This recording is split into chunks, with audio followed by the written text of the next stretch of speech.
The unexpected inheritance. Sarah Bennet had always lived a quiet, unremarkable life in the small town of Rosewood. She worked at the local library, enjoyed baking on weekends, and spent her evenings curled up with a good book. Her life was predictable, and she liked it that way.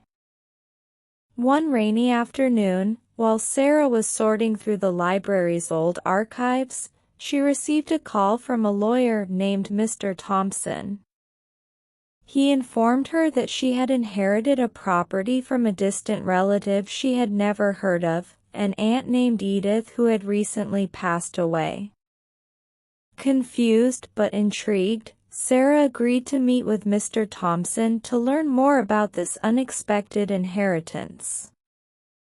The next day, Sarah found herself in Mr. Thompson's cluttered office.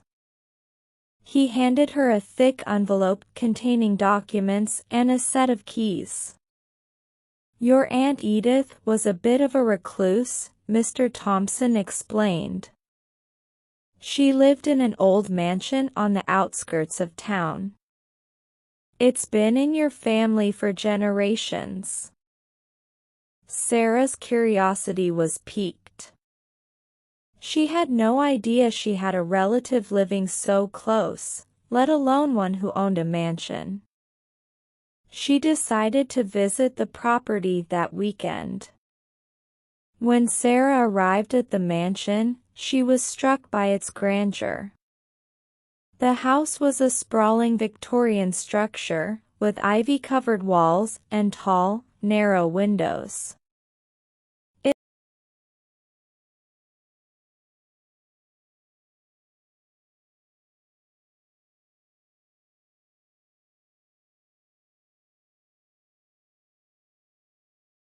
As Sarah explored the house, she discovered that it was filled with antique furniture, old paintings, and shelves upon shelves of books. It was like stepping back in time. In the study, she found a letter addressed to her. It was from her Aunt Edith.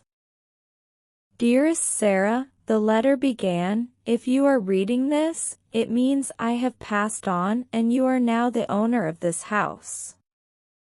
I know this must come as a surprise to you, as we have never met.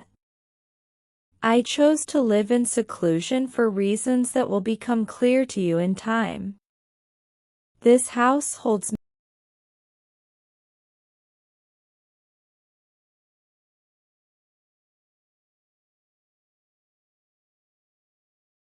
Sarah felt a chill run down her spine. What secrets could this old house possibly hold? Determined to find out, she decided to spend the night in the mansion. As darkness fell, the house took on an eerie quality. The wind howled outside, and the floorboards creaked under Sarah's feet.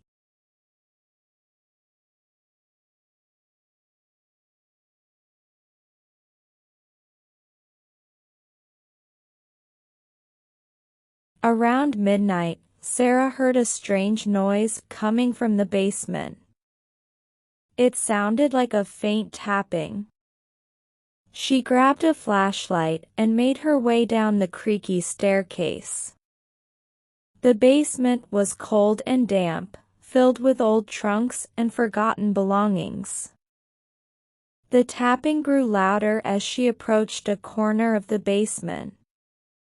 There, behind a stack of dusty boxes, she found a small door. It was locked, but Sarah noticed a key hanging on a nearby hook. She took a deep breath and unlocked the door. Inside was a small room, lined with shelves filled with jars and bottles. In the center of the room stood a large wooden chest. Sarah opened the chest and found it filled with old letters, diaries, and photographs.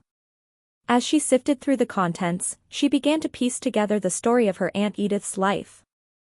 Edith had been a gifted botanist, but her work had led her to discover something extraordinary, a rare plant with remarkable healing properties. She had dedicated her life to studying this plant and protecting it from those who would exploit it for profit. The mansion had served as her sanctuary, and she had lived in seclusion to keep her discovery safe. Sarah realized that she had inherited not just a house, but a legacy. She decided to continue her aunt's work, determined to protect the secret that Edith had guarded so carefully. Over the following months, she delved into her aunt's research, learning everything she could about the mysterious plant and its potential to heal. As word of her discovery spread, people began to come to Sarah for help. She used her knowledge to aid those in need, and soon the mansion became a place of healing and hope. Sarah had found her true calling, and in doing so, she had brought her aunt's legacy to life. The unexpected inheritance had changed Sarah's life in ways she could never have imagined. She had uncovered the secrets of the old mansion and found a purpose that gave her life new meaning.